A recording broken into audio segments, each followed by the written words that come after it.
ನಂಗೆ ಅನ್ಸುತ್ತೆ ರೀ, ನಾವು ನಮ್ಮ ಲೈಫ್ನಲ್ಲಿ ಯಾವಾಗಲೂ ಪ್ರಿಡಿಕ್ಟೇಬಲ್ ಆಗಿ ಇದ್ರೆ ಅದು ನಮ್ಮ ಲೈಫ್ಗೆ ಸಿಕ್ಕಾಪಟ್ಟೆ ಡ್ಯಾಮೇಜ್ ಮಾಡುತ್ತೆ. ಅದು ಹೇಗೆ ಅಂತೀರಾ?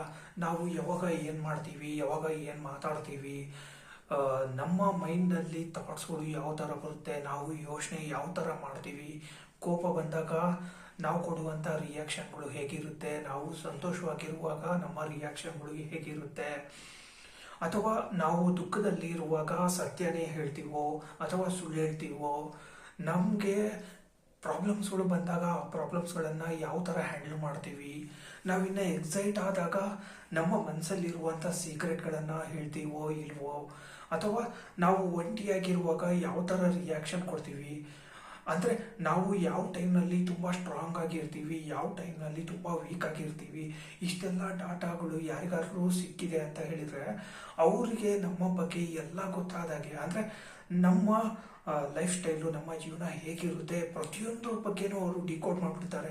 ಅಂದರೆ ಅವರಿಗೆ ನಮ್ಮ ಬಾಡಿ, ಅಂದರೆ ನಾವು ಆ್ಯಸ್ ಎ ಪರ್ಸನ್ ಅನ್ನುವಂಥ ವಿಷಯದಲ್ಲಿ ಅವ್ರ ಕೈನಲ್ಲಿ ರಿಮೋಟ್ ಸಿಕ್ಕಾಗ್ಬಿಡುತ್ತೆ.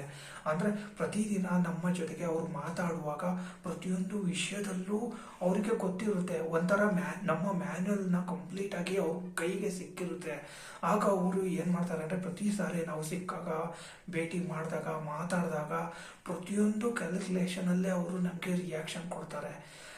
ಅಂದರೆ ಇದರ ಅರ್ಥ ಏನಪ್ಪ ಅಂದರೆ, ನಮ್ಮ ಆ್ಯಸ್ ಎ ಪರ್ಸನ್ ಆಗಿ ಅವ್ರ ಕಂಟ್ರೋಲಲ್ಲಿ ನಾವು ಇರ್ತೀವಿ ಅಂತ ಇದರರ್ಥ. ಈ ಒಂದು ಟ್ರಾಪಿಂದ ಆಚೆ ಬರಬೇಕು ಅಂದರೆ ನಾವು ಏನು ಮಾಡಬೇಕಂದ್ರೆ, ನಾವು ಅವರು ಎದುರುಗಡೆ ಯಾವಾಗ ನಾವು ಏನು ಮಾಡ್ತೀವಿ, ನಮ್ಮ ರಿಯಾಕ್ಷನ್ ಹೇಗಿರುತ್ತೆ ಅನ್ನೋದು ಯಾವ ಡಾಟಾನೂ ಅವ್ರಿಗೆ ಸಿಗದೆ ಇರೋ ಥರ ಮಾಡೋದೇ ತುಂಬ ಒಳ್ಳೆಯದು.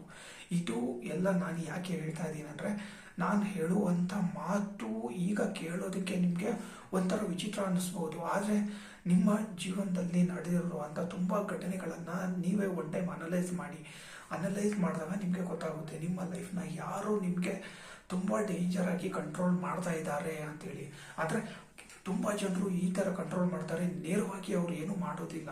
ಅಂದರೆ ನೇರವಾಗಿ ನಿಮ್ಮ ಜೊತೆಗೆ ತುಂಬ ಚೆನ್ನಾಗಿ ಇರ್ತಾರೆ, ಆದರೆ ಇಂಡೈರೆಕ್ಟಾಗಿ ನಿಮ್ಮ ಲೈಫ್ನಲ್ಲಿ ನಡೆಯುವಂಥ ಸಿಕ್ಕಾಪಟ್ಟೆ ಡೈಲಿ ಆಕ್ಟಿವಿಟಿ ಮೇಲೆ ತುಂಬ ಸ್ಟ್ರಾಂಗ್ ಆಗಿ ಅವರು ಕಣ್ಣಿಟ್ಟಿರ್ತಾರೆ.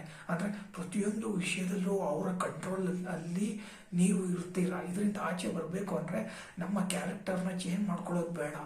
ನಮ್ಮ ಡೈಲಿ ಆಕ್ಟಿವಿಟಿ, ನಮ್ಮ ಮಾತಾಡುವಂಥ ಶೈಲಿ, ನಾವು ಮಾಡುವಂಥ ಡಿಸಿಷನ್ಗಳನ್ನು ಸ್ವಲ್ಪ ಹಿಂದೆ ಮುಂದೆ ಟ್ಯೂನಿಂಗ್ ಮಾಡಿದ್ರೆ ಸಾಕು, ಎಲ್ಲದೂ ಮತ್ತೆ ನಮ್ಮ ಲೈಫು ನಮ್ಮ ಕಂಟ್ರೋಲಲ್ಲಿ ಸಿಗುತ್ತೆ.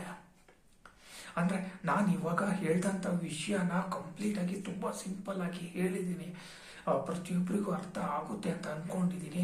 ಆದರೆ ನಾನು ಹೇಳಿರುವಂಥ ವಿಷಯನ ನಾನು ಹೇಳುವಾಗಲೇ ಅರ್ಥ ಮಾಡ್ಕೊಳ್ಳುವಂಥ ಪ್ರಯತ್ನ ಮಾಡ್ಲಿಕ್ಕೆ ಹೋಗ್ಬಿಡಿ. ಯಾಕೆ ಗೊತ್ತಾ, ನೀವು ಇವಾಗಲೇ ಅರ್ಥ ಮಾಡ್ಕೊಳ್ಳೋದಕ್ಕೆ ಹೋದರೆ ಅದು ಕನ್ಫ್ಯೂಷನ್ ಆಗುತ್ತೆ. ನಾನು ಇಲ್ಲಿವರೆಗೂ ಏನು ಹೇಳಿದ್ದೀನೋ ಒನ್ ಟೈಮ್ ಕೇಳಿಬಿಟ್ಟು ಅದನ್ನು ಅಲ್ಲಿಗೆ ಮರ್ತುಬಿಡಿ. ನೀವು ಸೈಲೆಂಟಾಗಿರುವಾಗ ನಿಮ್ಮ ಮೈಂಡ್ನಲ್ಲಿ ಒಂದು ಯೋಚನೆಗಳು ಬರುತ್ತೆ, ಓ ಇವ್ರು ಏನೋ ಹೇಳಿದರು, ಇದ್ರ ಬಗ್ಗೆ ಏನಿದೆ ಅಂಥೇಳಿ ನಿಮಗೆ ಕುತೂಹಲ ಬಂದಾಗ ನಾನು ಹೇಳ್ದಂಥ ಪ್ರತಿಯೊಂದು ವಿಷಯಗಳು ಅದಾಗೆ ತುಂಬ ಸುಲಭವಾಗಿ ಅರ್ಥ ಆಗುತ್ತೆ.